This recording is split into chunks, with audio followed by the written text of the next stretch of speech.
What's going on, guys? It's your boy Kev here, back with another video. Tonight we're going over some NFL prize picks, so taking a little shift from the NBA prize picks, but, got to do it. We're dwindling down on the NFL season now, so it sucks, but, let's make the most of it. If you guys are new to the channel or new to prize picks, let me give you my quick little rundown. I do every video.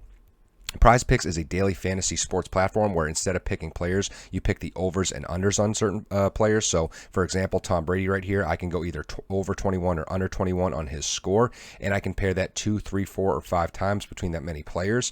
Obviously, the more you risk, the more you reward. It's kind of like a parlay. My favorite thing is that you can mix it with other sports, so I can pair, Tom Brady at 21 points over under and switch over to NBA and take, LeBron at under 46 or over 46. So I think that's really cool that you can pair those two sports together like that. Guys, if you do sign up, please use code DGF. It really helps us and support the channel.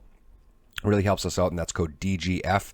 So definitely please use that if you do sign up. And they got some cool new features too. They're doing single stats now, which is really cool, like Aaron Jones over 59.5 rushing yards or under 59.5 rushing yards. I think that's really cool. I love specific stats like that. I think it's a little bit easier to predict for some of these, but yeah, I think that's wicked cool. And then as you see here, it says they have a promo going on now. Deposit today to get your 100% deposit bonus up to $100. So you guys know I say this every single video. Just if you do deposit, why not deposit as much as you can, because they will match whatever you deposit up to 100 on your first one. So absolutely love that. But let's get into the picks here. Let's see, how do I get back here? Still getting used to this new single stat thing. So yeah, absolutely getting into the picks here with Tom Brady at the first one. At 21 points, I just think that's far too accurate for Mr. Brady. He's averaging 22.5 points per game in the playoffs, which is nice, but Packers are top 10 against the pass, so it's probably right around that mark where he should be. I mean, I don't want to say shredded the Saints because he didn't, but he did really good against them. Better than I think a lot of people thought he would do. Granted, defense created him a lot of opportunities. We don't know if that'll happen again, but game script will be everything in this one. If they find themselves down early, they might have to pass it a lot. I mean, the last time he balled out on the Packers, and the Packers couldn't get anything going, so it's going to be very interesting to see how this game goes. That being said, let's transition to Rodgers, and I'm going to take the over at 23.5. He's actually one of my favorite picks on the slate. I think it's a bounce back game. I do not see a world where the Packers get whatever they got, 10 points, whatever it was the first time they played the Bucks this year. He's going to bounce back. I think it's a much better matchup for him, and he should be doing much better. But I definitely like where he's sitting in this one at 23.5, and one of my favorite overs for a quarterback. Everyone knows the Bucs secondary is not that great. They have a great pass rush, but I think they're going to make the adjustments to get Rodgers going there. Moving on to Leonard Fournette at 12.5. I actually like the over of Fournette at 12.5. He seems to be the guy. I mean, Rojo just kind of lost his job a bit here. Fournette, they trust. He kind of stole the show. Great volume back, and he's starting to get the receiving volume that we've seen out of like a 2019 Fournette, where he actually had the second most receptions at the running back position to only Chris McCaffrey. So that's pretty impressive. So I do like Fournette at over 12.5. Aaron Jones at 16. I'm going to avoid. Great player, but not touching. I feel like that's an accurate projection for him anyway, but now he faces the best run D in the NFL with the Bucs, so I don't really like pairing running backs against the Bucs, or playing running backs against the Bucs rather. Moving on to Evans and Godwin, I'll skip, hop, and jump over Davante Adams here and go for Mike Evans and Chris Godwin, because I'll pair them, and I will in unison not be touching them.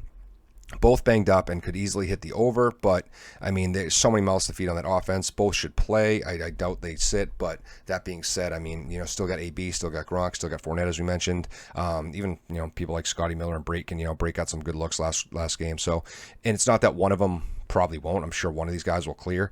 But I just don't like targeting receivers in general usually for prize picks. It's too spotty, and then certainly ones like that where it's just like 1-2 punches like that. So moving on, speaking of receivers, we'll go to Davante Adams, who I will avoid too at 22 points.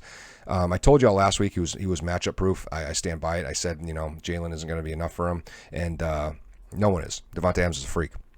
But I did say to avoid his super accurate 21 or 22 point projection last week, and he got 21.6, so he lived right up to that. And today's 22. It's just too accurate, so I'm going to avoid him at 22. Moving on to Lazard, though, I actually do like Lazard at 10.2. I will tack the over on that. I think the Bucs are going to try to double up on Davante and make Rodgers beat him with the number 2 and 3 receivers. And he balled out last week to 19.2 points, so like to see that from Lazard. He's back and healthy, it seems like. So we'll probably take the over on Lazard at 10.2. Moving on to Gronk, I'm going to avoid Gronk. Gronk's my boy. Love Gronk. Gave me a lot of great memories as a New England fan. But, 6 targets and 1 catch in these playoffs so far. So that just does not sound like Gronk. Doesn't sound like playoff Gronk. Avoid this. Way too inconsistent. Don't like it. Robert Tonyan at 10 points is so accurate. I remember last week I told you guys he was 10 points against the LA Rams, and I said, don't take him. It's too accurate.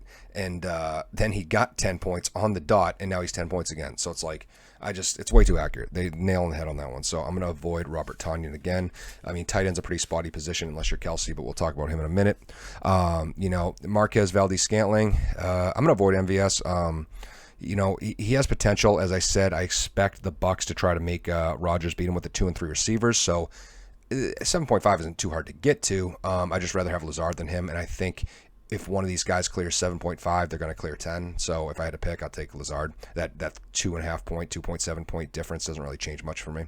I avoid kickers and prize picks, as you know. Like I said, unless you get Justin Tucker at 4 points, I'm not going to touch a kicker. It's not worth it. I shouldn't say Justin Tucker anymore. Oh my gosh, in the playoffs. I mean, maybe that's not the guy to talk about for kicking anymore. I don't know. That was ugly, though. But yeah, I'm going to avoid Suckup and Mason Crosby. Moving on to Josh Allen, another quarterback I like the over of. It's fairly accurate, but this is the best dance partner in the NFL. Chiefs should make Allen, have to throw the ball all day, whether they find themselves up or down. And I think Mahomes on, that same sentence is the same sort of thing. I think the Bills will make Mahomes have to throw the ball the entire time. 54-point over-under in this game and huge shootout potential.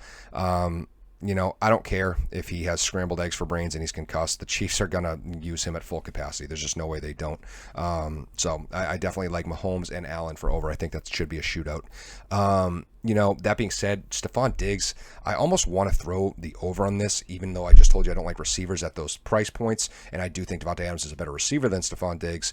And it's weird. They actually have more weapons than the Packers, but sometimes it just seems like the only 2 players on that team out in the field are Josh Allen and Stephon Diggs. He goes to him so friggin' much. It's a safety net. It's his blanket. He trusts him. So that I will avoid, but if you want to go over, I don't hate you for it. I mean, he is playing like the number 1 receiver in playoffs right now.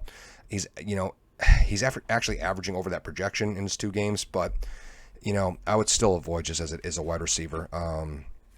That being said, if you want to take him for the over, it makes sense to me. I wouldn't hate you for it. Moving on to Travis Kelce. I mean, I will absolutely take the over. I mean, which is crazy because we're talking about 3 elite wide receivers on this slate, and I'm going to avoid them all in Tyreek, Diggs, and Devontae, 3 super elite wide receivers, and I'll avoid them. I'll talk about Tyreek Hill right now. It's just too spotty in that position, and when we're talking about 20 points and these 20 to 21, 22 point projections, Travis Kelce is the guy. This is crazy. This is a crazy stat for anyone, let alone a tight end. He has cleared 22 points, not 20, 22 points in 8 of his last 9 games. That is absolutely insane. So, I mean, I'm just never going to, I took Kelce last week over at 20, run it back. Absolute freak. So take Kelce, avoid the wide receivers, I think. Speaking of avoiding wide receivers, I'm going to avoid Beasley and John Brown as well. Too accurate. No clue who the clear-cut number 2 on that team is. I mean, one might hit over, don't get me wrong, but it's just too accurate. I'm going to avoid that. Devin Singletary at 9.9. I'm going to actually hit the over. I said last week I hated that I had to take Singletary, but with Moss out and in his projection, I think it was 12, I was like, I have to smash the over on that. And it worked. He did well. He cleared it. And at 9.9, nothing's going to change. Moss is still out, so I really do like Singletary. 9.9, it's not that hard to get to. We're seeing him, catch balls, and especially, like I said, 9.9 is not hard to get to, but if you're a pass-catching back, it's really not hard to get to. So I do like Singletary at 9.9. Moving on to Mecole Hardman, I'm going to avoid, saw him get some good rushes. I mean, he can clear that pretty easily, but I probably will avoid him. I just don't like tacking wide receivers unless it makes a lot of sense to me. If you see on the slate, to be honest, I mean, there's only one receiver, and I think it was Lazard at 10.2 that I actually said I really liked the over of. But moving on, we talked about John Brown, Tyler Bass, and Harrison Butker. I just told you guys I don't pick kickers, so I'm going to avoid those. So that's it, guys. I believe that was 24 players, something like that. Let's run through it real quick. So no kicker, no John Brown. Not going to take Hardman. If you want to take the over, I don't hate you. I'm going to take the over on Singletary, not touching Tyreek, not touching Beasley, taking the over on Kelce, no kicker, taking over on Allen, over on Mahomes. I almost want to say over on Diggs, but I'm just not going to. But if you need to finish that 5-player parlay, maybe that's the guy. No kicker, not Valdes-Scantling, not Tonyan, not Gronk. Over on Lazard, not touching. not touching. I like the over for Fournette. Very easy to get to, especially as a pass catching back, whether they find themselves up or down. I think all game script helps him. So I really do like Fournette at 12.5. Rodgers, I like the over. I think it's a bounce back game. And Tom Brady, I'm not going to touch. So thank you guys for tuning in. Absolutely love the sports this week. We have MMA twice, as we already, we know. I mean, technically it's 3 times within Saturday to Saturday. Playoff football, NBA all week. So thank you guys for tuning in. I know we've done a lot of stuff, a lot of content this week. So just keep commenting. Let us know what you guys want to see and what you guys are thinking. And as always, guys, let's cash.